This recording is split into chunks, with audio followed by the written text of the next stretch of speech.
All right. Hello, YouTube. We are back. I'm all decked out for some carpentry. First, I'm going to talk about the end of the world as we know it.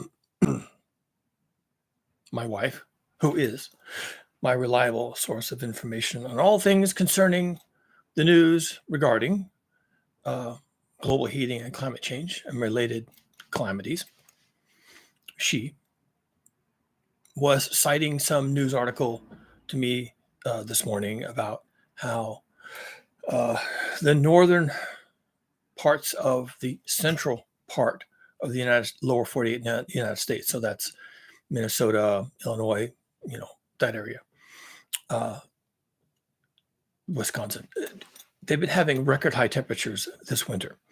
And the one that stuck out to me the most was that I think it was Minnesota in February, which is the month just behind us, just closed February. February had the hottest. It was the hottest February they'd ever experienced, and something about it being mostly 20 degrees above normal.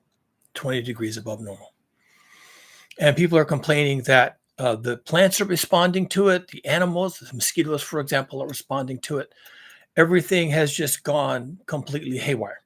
It's just really strange up there right now because of all the heat. And in the article, they were very quick. They were very certain that this was caused by El Nino. In other news, the country of Chile, which is in the southern hemisphere, is having record fire season, right? And possibly related to that, the Antarctica is still experiencing massive sea ice loss. And the ocean temperatures around the world remain elevated, record high ocean temperatures. And of course, the last 2 years on Earth have been record hot years overall.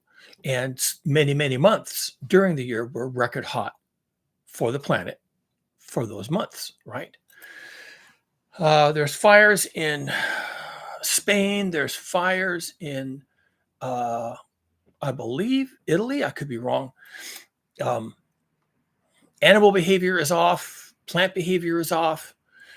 There's also been some record frosts. We had before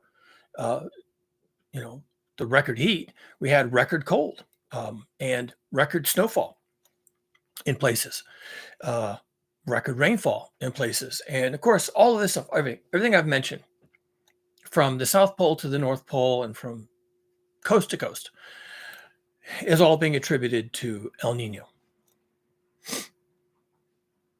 or sunspots. What else? Some other things they trot out.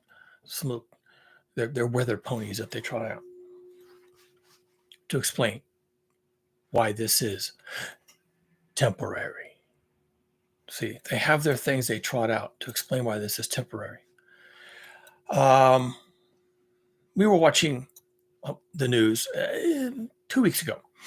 California has been smacked by some really bad snow. Bad for California. It didn't really make it down to too much low elevations. Sometimes here in California, it'll get really cold, and then we'll have snow. If it's cold and it's wet, then we have snow. That's just wetness in solid form. We have snow down into the just frosting the hills down here in the Bay Area.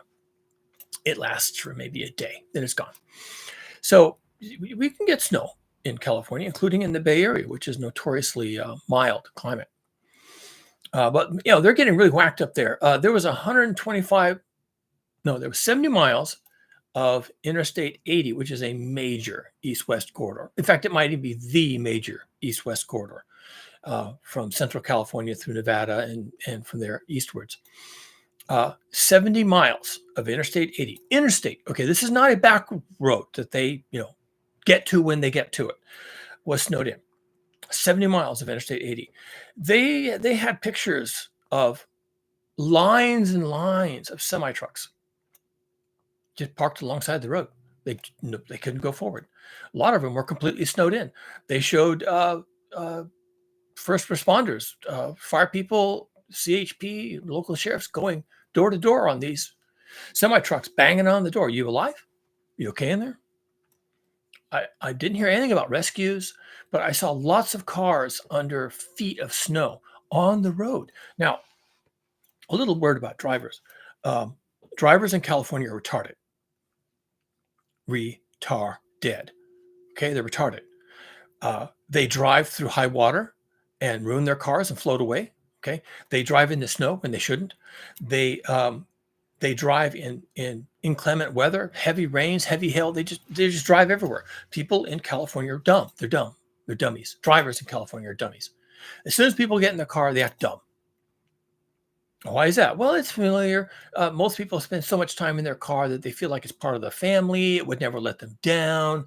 A lot of these people are women and they have all these security issues. They never want to be outside their car, and they lock all the doors and all this stuff. And they carry, bear pepper spray and they lock all the doors, and then they feel like they're safe in their car. So how can anything go wrong? They're in their car. And, the weather people were telling California drivers, don't drive, which is pretty unusual. The weather people will say things like, okay, drive with extreme caution, reduce speed, watch out for, high water, turn around, don't drown. They say all these things, but they almost never say don't drive. But in the days running up to this big, big snowstorm, they were saying things like apocalyptic.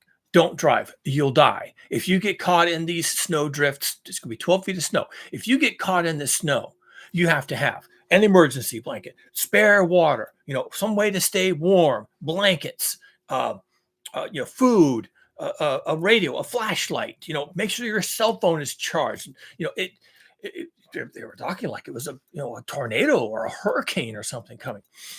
And they were telling people, don't drive. But if you're going to drive, make sure you have all this stuff. And sure enough, 12 feet of snow. It came over a couple of days, but it doesn't matter. Once you get stuck, doesn't matter if it's 4 feet. Once you're stuck, you're stuck. And now the 12 feet is going to catch you, right?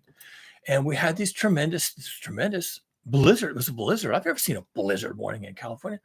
I've lived here all my life, pretty much. And I've never seen a blizzard warning in California. They'll say, be careful on the high passes. I've heard this 1,000 times. Be careful on the high passes. It could be windy. There could be reduced visibility with blowing snow. Slow down, drive carefully. Don't tailgate. Watch the drivers in front of you. All this cautionary defensive driving method, right? This time they were saying, don't go up there. So sometimes they'll pad the message a little bit, like, well, if you don't have to drive, don't. Or unless it's an emergency, don't drive. Of course, everybody's going to have an emergency, right? I got to go to Costco. I can't possibly sit here in this house without Cheetos. I got to go to Costco. I've got to go get the rotisserie chicken. I just can't survive. Don't give me the keys. Don't stop me. I know what I'm doing.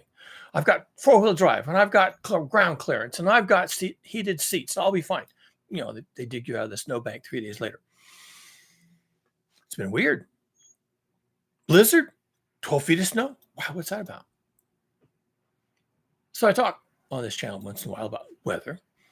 I tend to avoid the topic because it's a little bit toxic. People who are climate change deniers say that, well, climate change is just climate is just weather, and the weather changes. Oh, and they can barely predict the weather out, 3 days. So why should you be able to tell me what the climate's going to be in 5 years or 10 years or 40 years or whatever it is that you're selling these days? Okay. So the deniosphere, they talk about the weather all the time. And the weather people talk about the weather all the time. And we also noticed, as opposed to climate change, and we also noticed that the talking heads, if there's going to be a big snowstorm and it's going to catch people on the roads, it's going to bury them in snow and probably kill them.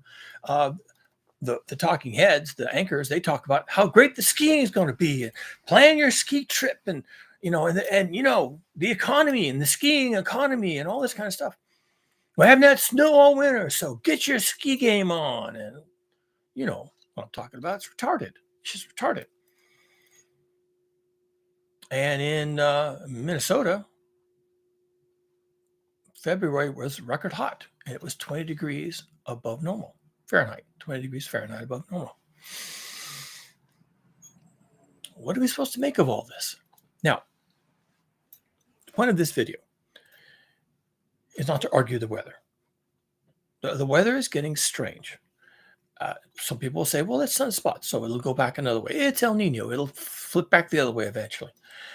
What I want to, the topic I want to broach here to bring to anyone's attention, whoever bothers to listen to these videos, is that this idea that this is weather, and that if it is climate, it's something that's changing back eventually anyway. This meme that it's just temporary, it's just weather, don't worry about it. This is lethal. This is gaslighting. Let's talk about the El Nino just a little bit.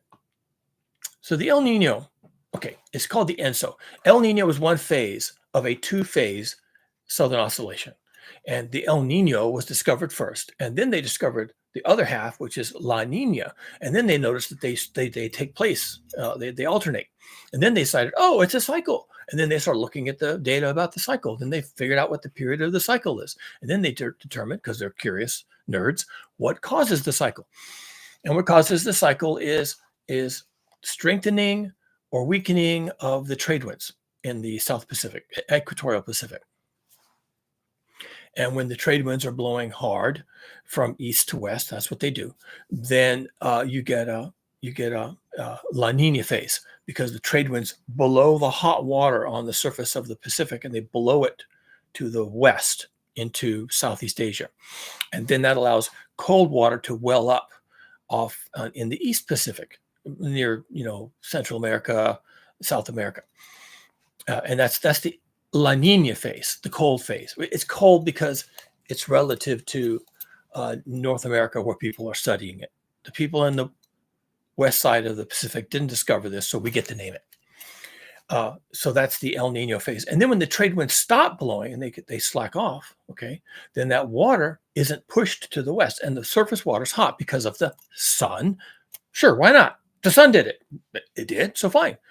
The sun makes the water hot, and when the trade winds slack off or die, well, then the water, I've heard it's actually a physical thing. It's like a river. It sloshes back to the east because it's been piled up by the wind. And when the wind kind of slows off or slacks off, gravity wins. And so it makes the water come down and it sloshes back to the east. And then we get, plus there's no wind blowing the hot water away. So in the east, we get this sloshing effect, as I understand it. It makes sense to me. And then we get no movement of surface water caused by the wind, because the trade winds have become putsy. So now we have hot water in the Eastern Pacific, and that we named El Nino. Now, the El Nino, they tell us, again, I'm not a meteorologist, so I'm just taking this on faith, that the ENSO, the two phases, can affect global weather patterns. That might be true. We'll just accept that as true. And that therefore, all the things that are happening are temporary. It's temporary. And it's real convenient to just say that, two things or three things. One, we're in an El Nino phase. Two, El Nino influences, whatever that means. That's kind of weak. It's kind of sloppy language, right? Influences global weather. And three, it's temporary. So if you don't like your fires and your record temperatures and your 20 degrees Fahrenheit above normal, just wait a year and it'll all be right back. It'll all come back. It'll all be marvelous and wonderful. If all those things are true, then yeah, you can expect it to come back the way it was. The planet is heating. That is not a cycle. Yes, the El Nino is a cycle. It's the ENSO, but the planet warming is what we call a secular trend. It's not going to reverse. It doesn't reverse. And if you think that global heating is caused by sunspots, and people claim that, of course, and they're deniers. They'll even say it used to be that they would just deny that there's any global heating. This is called arguing with thermometers. Really? You're gonna you're gonna go there? You're gonna argue with thermometers? Oh, really? Well, there's a lot of morons in the United States that don't understand how thermometers work. So for a while, they could argue with thermometers, but after a while, people got hip to what was going on, and they've heard enough repeated over and over and over again that the globe is heating. And so they're thinking, okay, fine, I won't argue with thermometers anymore. The globe is heating. Fine. You can have that one. Then they move on. And it's like, okay, it's cyclical. It's heating now. It'll cool some other day. Someday it'll cool. It gets hot in the summer. It gets cold in the winter. It's going to be like that. Okay. So, but they need a mechanism. They got some sciencey stuff. So what's going to cause the whole globe to heat and then the whole globe to cool, right? And they like trotting out El Nino for that because supposedly it influences global weather. So why not? That's what the scientists say. So I'll just tag El Nino. Yep, it's all about El Nino. And then when it's not El Nino, because we're in a La Nina, when we're in a La Nina phase, where they can't cap on El Nino anymore. So hard to keep it straight. When we're in a La Nina phase, they can't blame it on El Nino because El Nino isn't happening. So then what do? Well, they blame it on the sunspots. It's the sun's output. And all the morons who were earlier arguing with thermometers, really? Now they can say, oh, well, it's not. It's happening, so I'm not going to argue with the thermometer anymore. But it's because of sunspots. How exactly does a spot on the sun? Well, it just makes a difference. It's magnetic flux, and it's coronal mass ejections, and it's things. It's unicorns, So that's what they're doing now. Is they're blaming all these record temperatures, including 20 degrees Fahrenheit above normal in the month of February. The entire month of February, pretty much. 20 degrees above normal. Hot enough that people noticed there was no ice like there should be. It was mud. It's a bog. These places turned into bogs. There was no ice fishing this year. Of course, the winter is now basically over, right? We're well into March. So, yeah. What's that about? Oh, well, it's El Nino. And if it's not El Nino, next year, if it keeps doing that, it'll be sunspots. And if it's not sunspots, it'll be, I don't know, something else. Magnetic fields, the polar flip, the pole flip will do it. Or I don't know, Jewish space lasers. That's what Marjorie Taylor Greene thinks. So yeah, they'll have something. But it makes no more sense to talk like that than it did 20 years ago to argue with actual thermometers. And people did it. People did it because they had financial reasons to do it, because they had products to sell, because they didn't want people to worry, because they were politicians and they don't want to have to deal with a crisis. And so they argued with thermometers. That was the thing. And now the thing is they argue about the sunspots, and they argue about the magnetic flux lines, and they argue about the coronal mass ejections, and they argue about these things. And people are like, okay, fine. It's sunspots? Great. Oh, and sunspots come in cycles? Fabulous. So I guess when the cycle goes the other way, all this will disappear, right? No, it won't. Because the planet's getting hotter. And maybe once in a while a sunspot makes a difference, and maybe once in a while a coronal mass ejection has an impact, and maybe once in a while a volcano erupting makes a small wobble in the trend, and maybe sometimes there's an El Nino and sometimes there's a La Nina. And this is all just sort of noise, low-level noise. We've been watching this for a long time. Even we've been watching sunspots for 100 years, longer than that. So we kind of know. And we know what happens when a volcano erupts, and the type of volcano and the type of ash it puts up, and how big the volcano is, and where it's located on the planet, and how long it erupts. And we sort of know what that's going to do, how long the effect will last. So it's not that these things are unknown. And when someone says, well, it's the volcano. Oh, well, it's the aurora borealis. Oh, well, it's the pole flip. Oh, well, actually, it's the sunspots. Well, it could be, changes in the output from the sun. Light output from the sun could be varying. It could be. You don't know it's not. I mean, how do you go look at the sun? You can't look at the sun. You'll blind you. So how do you know it's not changing the output of the sun? You don't know. Could be. So we're back to arguing with thermometers, right? That's what we're doing. Well, that's what they are doing. I'm not arguing with thermometers. I'm here to tell you that some of these changes are forever. Forever. Now, I need to quantify forever. 10,000 years, I would say at least. Possibly 10 million.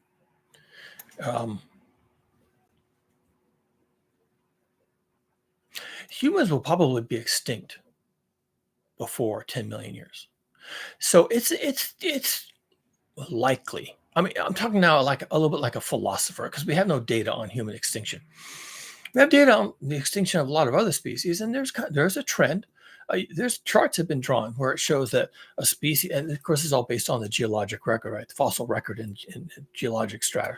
Their species will emerge not really abundant, and yeah, they can do this. Okay, sorry, go read a book, and then their numbers increase, and then they go down.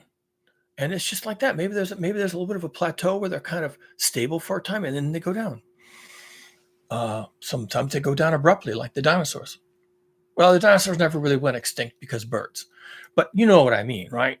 So there can be calamities, but even if there's not a calamity, there's usually something that causes species to go extinct. So what are we going to think about humans? What's our run rate going to look like? What's our runway? How much runway do we have? A couple million years, 5 million years, maybe we get replaced by something else, or maybe we just chimp out. We just fuck around and reproduce and eat everything and kill everybody, and then we're gone, right? Just what is it in literature? It's called TSTL. TSTL. You've got a character in your book, and the editor will come back and say, they'll put a marginal note. This character is TSTL. And what they're trying to tell you is your character in your book is too stupid to live. Meaning, given the environment in which you've written your character in your novel, this character would be dead already. This character is too stupid to live. You have to change your character. Make him smarter. Change the challenge you have to deal with. Your character's dumb. Your character is a chimp. The character wouldn't survive this far into this novel. So let's talk about your character. Let's rewrite your character. Okay. In the great drama, in the great work of life on Earth, it's possible that for all our cleverness, we are too stupid to live. And mind you, it doesn't mean that we don't have occasional Einsteins. Even chimps probably have Einsteins, right? And all the advancements we've ever made as humans on Earth, all the advancements are generally tied to a person. Alexander Graham Bell, Albert Einstein, Thomas Edison, Nikola Tesla, right? Niels Bohr, Linus Pauling. There are names. Joan of Arc. There are names of people, persons who lead armies, who lead civilizations, who lead people out into the wilderness, who take people to a new place, who build cities, who command armies. People, personages. The rest of them just follow, right? That's how it works. The bell curve of intelligence has a long tail. At one end of the bell curve of intelligence is that thin tail of people who can't feed themselves. And at the other end of the bell curve of intelligence is that long, thin tail of all the people who made us what we are today. The rest of them just followed. And if it hadn't been for the named people, the single individuals, then none of this would have happened. What if those people just stop? What if they get rich and they don't have any motivation and something happens? They give up. They lose interest. People are stupid. I mean, what if there's this meme that goes around the world among all the people who know what the fuck is going on? And they just say, the human race, TSTL, baby, TSTL. What are we fighting for? Why are we trying to save these people from global heating and climate change? They're arguing with thermometers. I mean, seriously? Why are we doing this? Oh, and by the way, I get hate mail all the time. I get hate threats, not me personally. I'm narrating, okay? I get hate mail all the time. I get hate emails all the time. I have people banging on my door, pinning hate propaganda to my front door. I go out my front door, see what's going on. I turn around, and there's a note thumbtacked to the front of my door, accusing me of all these terrible things, including Jewish space lasers. These are the people who argue with thermometers. Now they're arguing about sunspots, and because I don't go along with it, because I'm a scientist and I don't go along with it, they hate me. So what happens? What happens? What happens? I'm a fiction writer. What happens?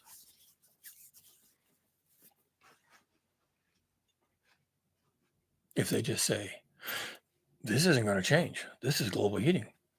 These people done fucked up. So what happens to those intellectuals? Scientists. I mean, some of us aren't that intellectual, right? Am I intellectual? I don't know. I'm clever as fuck, but am I an intellectual? I don't know. But I'm way out there on that. I'll tell you right now, I'm way out there on that long tail with the Nikola Teslas. And I named that one in particular because I don't know how intellectual he was. He was kind of a freak, right? Nerd, no friends, died penniless, right? That's me. That guy, I could be that guy. I'm that guy. So I'm going to die penniless. Fine. Doesn't mean I was wrong. And he wasn't wrong either. He was right. He never monetized any of his shit. Everybody stole his ideas, including Thomas Edison. Fucker. Thomas Edison, you motherfucker. But, it pushed us forward. And in the end, what if they give up? You want to argue with thermometers? You want to point to the sun and laugh? Fine, you do that. The rest of us are checking out. What if they check out? What if there's no more innovation? And what if they decide not to make any more drugs for you? And what if they decide just to enjoy their life and write their novels and grow their gardens and have their best life and not struggle, not fight, not try to prove anything, not argue with these nimrods? Just let them go. Just let them go. Yeah, fuck them. Whatever. What if? Then how long does humanity have in the face of global heating? How long? You need to ask yourself that. I don't have to do this. I don't have to do this. I don't have to do this. I don't have to teach you anything. I don't have to tell you how bad your situation is. I don't have to give you a warning. I don't have to do this shit. I've got my duds on. I could be out making sawdust, right? I don't have to do this. What happens if nobody has to do this? What happens if nobody does this? What happens if nobody tells you after today that it's not going away? It's never going away. Global heating will outlast the entirety of humanity. And that may not even be a difficult fact because global heating actually just killed us. 20 degrees above average in Minnesota.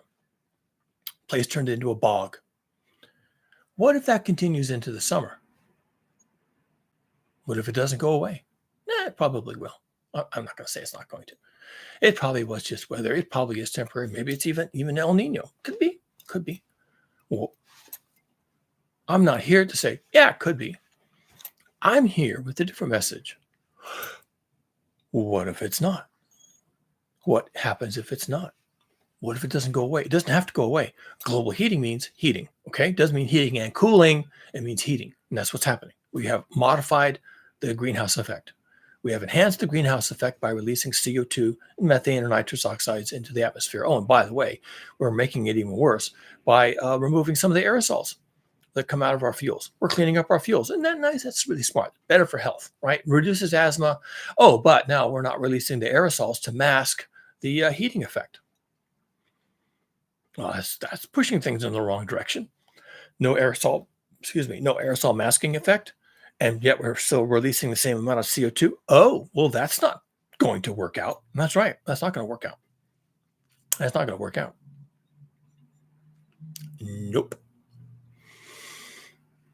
So is someone going to come along and say, okay, we need another Tesla, we need an Edison, we need a Bell, we need more Musks, and we're going to find a way to efficiently and cheaply loft all these aerosols up into the atmosphere and block the sun and keep the planet from overheating. That's not going to fly. You think the Chinese are going to let you do that? You think the Russians are going to let you do that? Those fuckers are paranoid. They think everything we do was meant to kill them. They're nuts.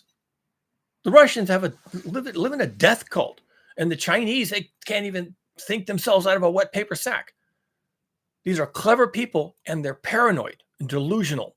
And if you start throwing shit up into the atmosphere and you're saying, oh, well, it's all very innocent, we're just trying to, block the sunlight to prevent us from global heating. Not only will you have the Russians firing nuclear missiles at you in retaliation for you modifying the fucking planet, which they are a part of, not only will you have the Russians launching nuclear missiles at you and the Chinese invading Taiwan, not only will that happen on day 2, but every paranoid, sociopathic,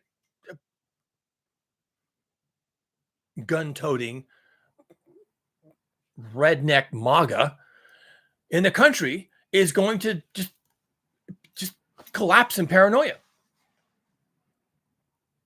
And they'll attack the federal buildings and they'll storm the Capitol. And, they're just this thin of an edge of going over the edge. They're just this thin of a veneer, keeping them from going over the edge. Elections can push these people over the edge. If they find out that the U.S. federal government, the swamp, right, the globalists are pumping harmful, dangerous aerosols into the upper atmosphere, aerosols that contain chips from Bill Gates, aerosols that you're going to have to breathe all the time. You can wear a mask, but can't wear masks because that's also globalism. So now you can't wear masks. You have to breathe the air, but you can't breathe the air because they've got chips in the air that they're lofting up above along with the chemtrails and the lab leak COVID and all the rest of it. You think they're going to sit back and eat their Cheetos and their rotisserie chicken from Costco with all that shit going on? Really, you think so? They're not going to do that. They're going to come unglued. So no, you can't do that. You can't put aerosols into the atmosphere to mask the greenhouse effect caused by CO2 emissions. You're just going to have to suck it up, buttercup. And if it means that it's 20 degrees or 30 or 40 degrees warmer in February in Minnesota than it should be, la-di-da. And that's what I'm here to tell you. It's not going away. It's never going away. It is not going away. You think it's going away? You think it's cyclical? It's El Nino? No, it's not. It might not even be El Nino at all. Something could be completely broken right now. And 20 degrees above normal in February in Minnesota could become 20 degrees Fahrenheit above normal in June in Minnesota. And what's that going to look like? What's 20 degrees above Fahrenheit going to look like in June in Minnesota and New York City and North Carolina and Texas and California and Oregon and Washington and Canada, which practically burned to the ground the last few years? What's 20 degrees above Fahrenheit going to look like? By the way, just by the way, they talk all the time about, globally 1.5 degrees C above pre-industrial baselines. And people are like 1.5 degrees C. Oh, that's like what, 3 degrees Fahrenheit? That's nothing, man. The temperature varies 3 degrees Fahrenheit every day from midnight to noon. It generally is like 10 or 15 degrees. What's 2 or 3 degrees Fahrenheit above 2 or 3 degrees Fahrenheit fluctuation? That's nothing. It's just noise. It's just noise. My backyard is 3 degrees Fahrenheit warmer than my front yard. What are you talking about? Okay. And this whole meme that it's the global average and it's only going to be 1.5 degrees C, 3 degrees Fahrenheit or so for maybe, and they've got us fixated on this. We're going to pass legislation and rules. We're going to limit fossil fuel consumption. And people are like, no, you're not. You're going to ruin my life for like 4 degrees Fahrenheit. Okay. No, that's not your problem. That's the narrative. That's the narrative. Your problem is 20 degrees C Fahrenheit above normal in Minnesota in February. And the place is a mud hole. And the Great Lakes didn't freeze. That's your problem. The narrative about the global average and your feet are in the oven and your head is in the freezer and on average you're okay. Okay, that discussion is gaslighting. And the ones who want you to have that discussion are the corporations and the weathermen and the governments. And, they want you to focus on, you know, it's only going to be 1.5 degrees C above baseline, and maybe it goes to 2, and don't worry about it. That's what they're saying. It's 20 degrees above average in February in Minnesota, and the place is a bog, mosquitoes swarming out of the marshes. Oh, but it's sunspots. You think so? That's what you're going to do? That's how you're going to do this. It's sunspots. Really? Okay, fine. You were arguing with thermometers 20 years ago, and now you're going to say it's sunspots. And if it's not sunspots, it's El Nino. If it's not El Nino, it's La Nina. And it's something else. Fine. You do that. Okay, fine. I'll just sit back here. I'm going to sit back here and watch. I'm going to watch you do that. Good luck. Good luck with all that. The line goes up. Okay, the line goes up. Maybe it wobbles a little bit, but the line goes up, and it just keeps going up, and it's going up forever. For our practical purposes, the line goes up forever. The line goes up forever. And maybe it peaks somewhere about 10, maybe 15 degrees C above pre-industrial baseline, 30, 40 degrees Fahrenheit above average, normal, right? Can't say average because, of course, the high temperatures are dragging the average up after it. So don't talk about the average. You have to set a benchmark and say, okay, that's what it should be. 1890, that was good. We like that. And now from there, we just watch what it does. So you're not talking about the average. You're talking about a baseline, a point, a stake in the ground where that's going to be our measurement point. We're going to measure compared to that. And now what's it doing? Line goes up. Line goes up. Forever. Line goes up forever. And there's nothing you can do about it. Wow. Nothing you could do.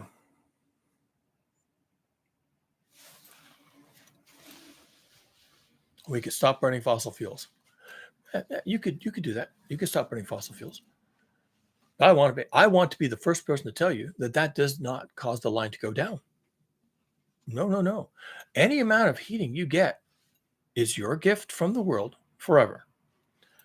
Well, at least if we stop burning fossil fuels right now, the line stops going up. It levels out or something like that. No, it can continue to go up for decades.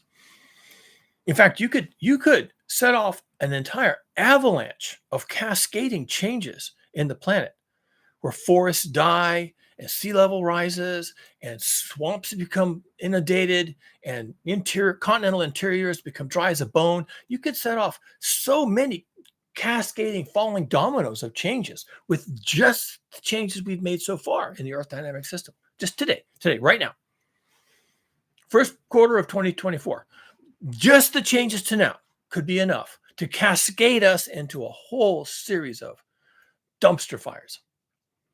Oh, you're just a doomer. No, I'm not. I'm a scientist.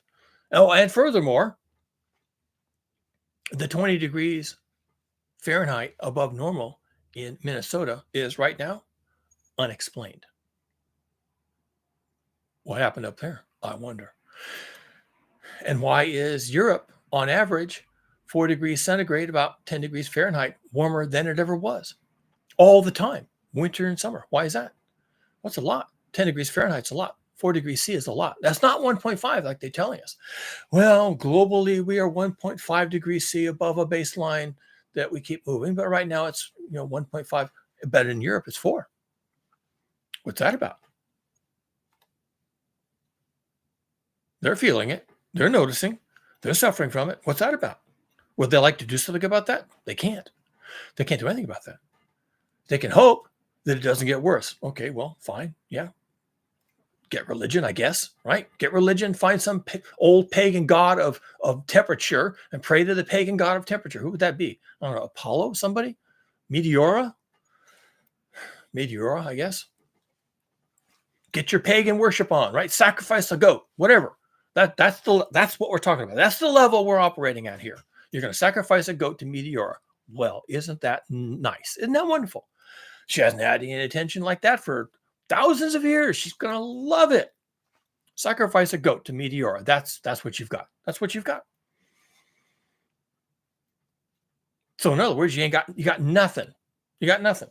And I don't have any ill will towards Meteora. If you want, give her some love. But other than that, you got nothing, because you got nothing.